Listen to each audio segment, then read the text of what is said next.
বিদ্যা বালান বরাবরই বলিউডের অন্তর্মহল নিয়ে স্পষ্ট মন্তব্য করতে দ্বিধাবোধ করেন না। কাস্টিং কাউচের শিকার হয়েছেন একাধিকবার অভিনেত্রী। তথাকথিত অভিনেত্রী যে সংজ্ঞা সাধারণ মানুষের মস্তিষ্কে গেঁথেছিল তা হলো দেখতে সুন্দর, ফর্সা, স্লিম, লম্বা, টিকালো নাক থাকা এক নারী। যদিও বিদ্যা বালান কেরিয়ার যখন শুরু করেছিলেন এর অধিকাংশ বৈশিষ্ট্যই তার মধ্যে ছিল। একটা সময়ের পর তার চেহারা বাড়তে থাকে, যা নিয়ে বলিউডে একাধিকবার কটাক্ষের শিকার হতে হয়েছে অভিনেত্রীকে, যার ফলে একটা সময় নিজেকেই নিজে ঘৃণা করতেন বিদ্যা বালান।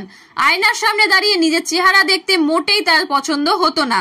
তিনি নিজেই নিজেকে বিচার করা শুরু করেছিলেন। যদিও এই মানসিক যন্ত্রণা খুব বেশি দিন ভোগ করতে হয়নি তাকে।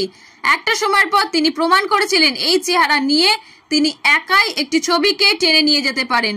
তার ছবি চলার জন্য তথাকথিত কোনো হিরোর প্রয়োজন হয় না। আর এখন তিনি প্লাস সাইজ নিয়ে বেজায় খুশি।